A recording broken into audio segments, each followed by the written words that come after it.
Welcome back to Unapologetically Woman. We're celebrating phenomenal women all across Kentucky who make no apologies for their perspectives or the impacts that they're making in the community. Today we're celebrating Lindsey Burke. Lindsey is the founder of Micah Legal, a nonprofit law office that provides affordable legal services for people with low to moderate incomes. She is a wife, a deacon, a lawyer, and she's running for state representative in the 75th District. Unapologetically Woman, Lindsey Burke, that's you. Welcome to the show. Thank you so much for having me. Well, we're so excited to celebrate you. So you are social worker turned attorney. Tell us about that. Absolutely.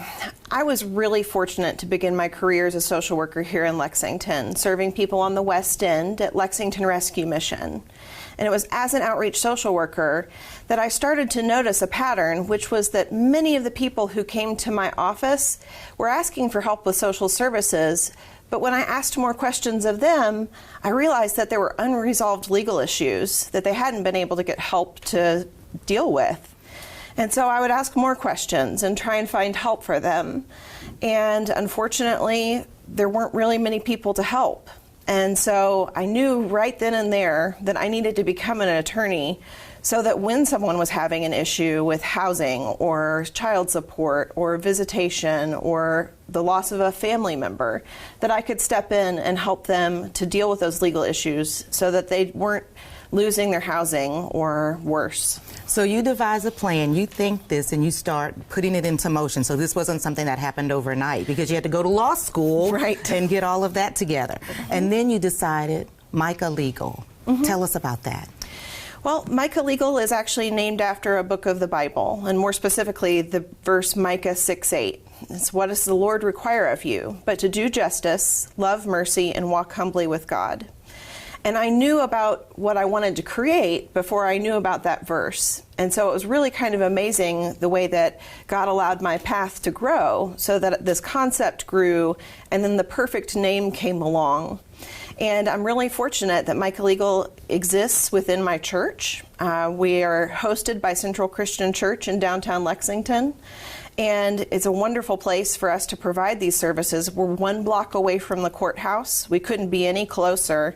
And in an environment that really supports the work that we're doing. And so you mentioned the Christian church. Your faith really guides you. Tell us about that. It does. I was very fortunate to have grown up in the Christian church. Then I had, like so many people, a crisis of faith in my young adulthood.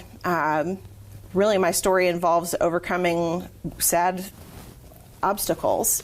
I lost my virginity through date rape, and that really devastated me, as many people would understand. But I felt like I had lost my worth as a person because of that. And it was because of the way that I'd been taught about sex in the church. Right. And so I had this concept that I was no longer worthy and that no one could love me. And it was a great blessing that I actually came back to a different Christian church and let them love me. Because without that support, I don't know that I could have ever believed that I was capable of overcoming those circumstances, not playing the victim for the rest of my life, and actually owning what happened so that I could step into my power and be the person that God called me to be.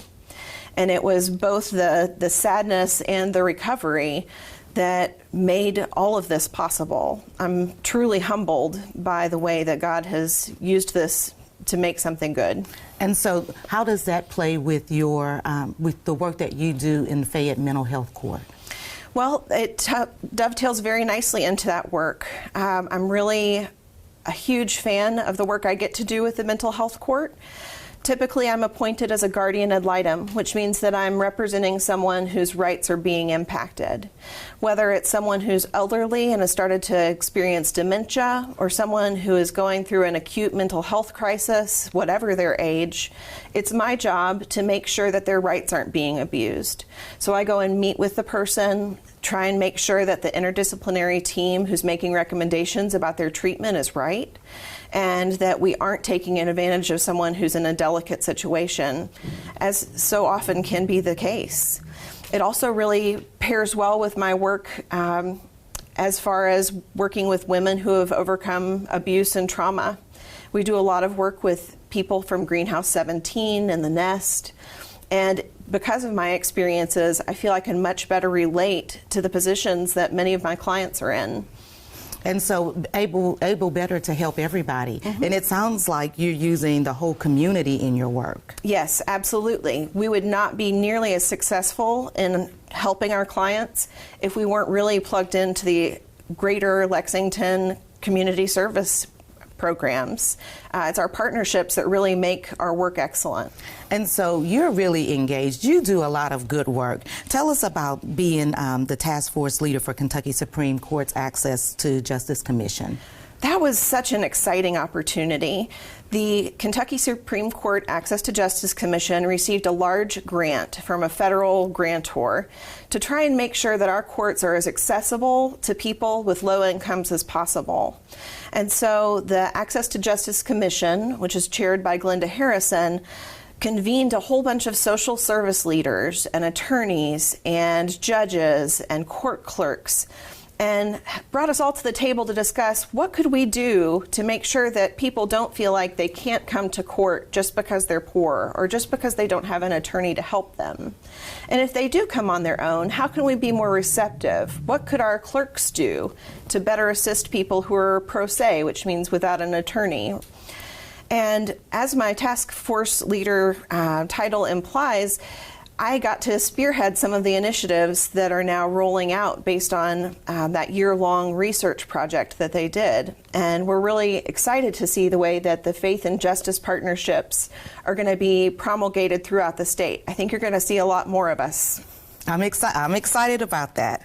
Okay, but your work doesn't stop there. Tell us about Kentuckians for the Commonwealth. KFTC is an amazing grassroots organization.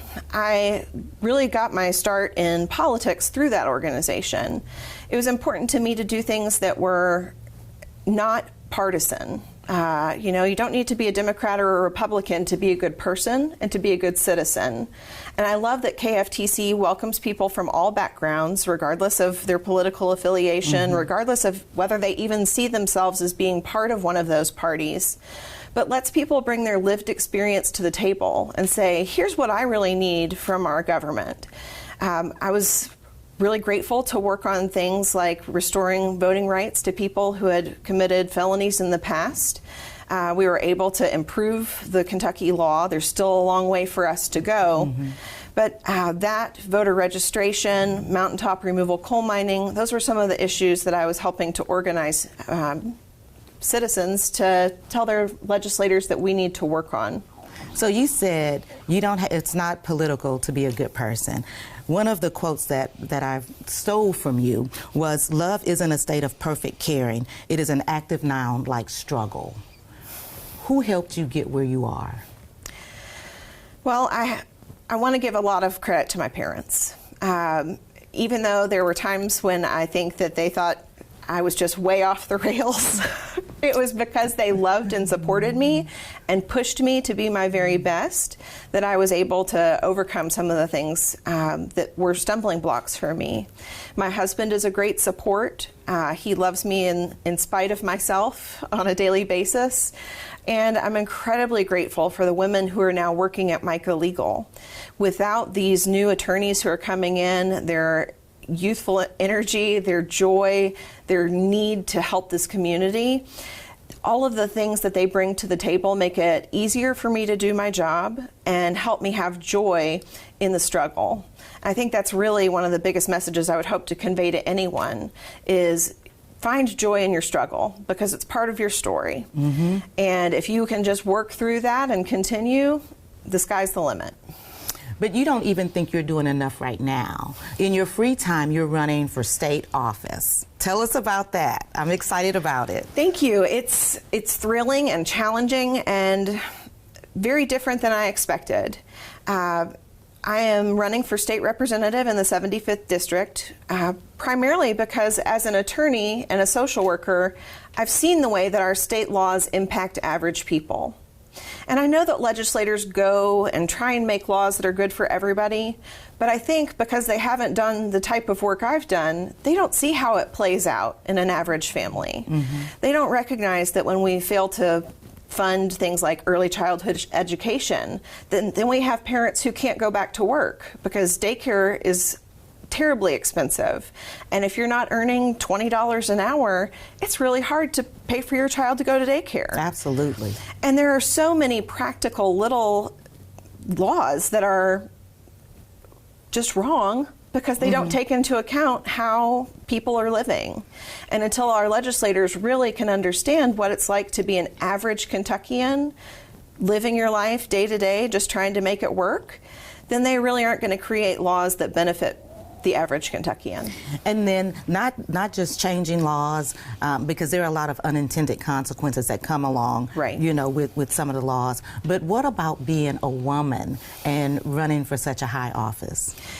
It's thrilling and challenging both. There is a lot of progress that's been made over the years, and I have to thank the women who have come before me, like Representative Kelly Flood, who's retiring after more than a decade in serving in this role. She is just an amazing She is an amazing legislator who I would be honored to follow in her footsteps. Before her was Judge Kathy Stein, who was previously in this role as state representative and then state senator. And she was a real trailblazer in terms of laying this kind of foundation so that a woman like me could come along and do the same work. Without women like Representative Flood and Kathy Stein, there's no way I would be able to do what I'm doing today. Okay, now just a little bit of fun. You're also a champion hog caller. Tell me about that. It's true. All true, all true. My mom teases me and calls me the hog caller for justice. And I think that's a compliment, even though it is, sort of an embarrassing fun fact. When I was growing up here in central Kentucky, my grandmother and grandfather lived in Bourbon County. And there in Bourbon County is the North Middletown Horse Show. And one of the events that the horse show did was they had hog calling championships for people of all ages. And I have to admit, I've always been one who is not afraid to get up and stand up in front of others. And I saw other people doing it, and I said, well, I can do that too. And it was so much fun that I ended up doing it 2 years in a row and was champion both years. Hog caller. Why not? So, before we go, I always like to give our guests the opportunity to speak directly to young women who may be looking at you and questioning whether they have what it takes. What kind of advice would you give them? I would say that absolutely. If your heart is calling you to do something for your community, for yourself, for your neighbors, for anyone, then that is a calling on your life that you ought to work to fulfill. There is nothing that anyone could have experienced. There's nothing that you've done. There's nothing that's happened to you that can stop you from being the person you are called to be. So I say to all of you young women, be courageous, be unapologetic, and live your truth, because God created you to be who you are, and no one else can do it for you. Thank you so much, Lindsay. Thank you. Continue to watch Unapologetically Woman as we celebrate other women just like Lindsey Burke all across Kentucky who are making grounds and changing the game. I'll see you next time.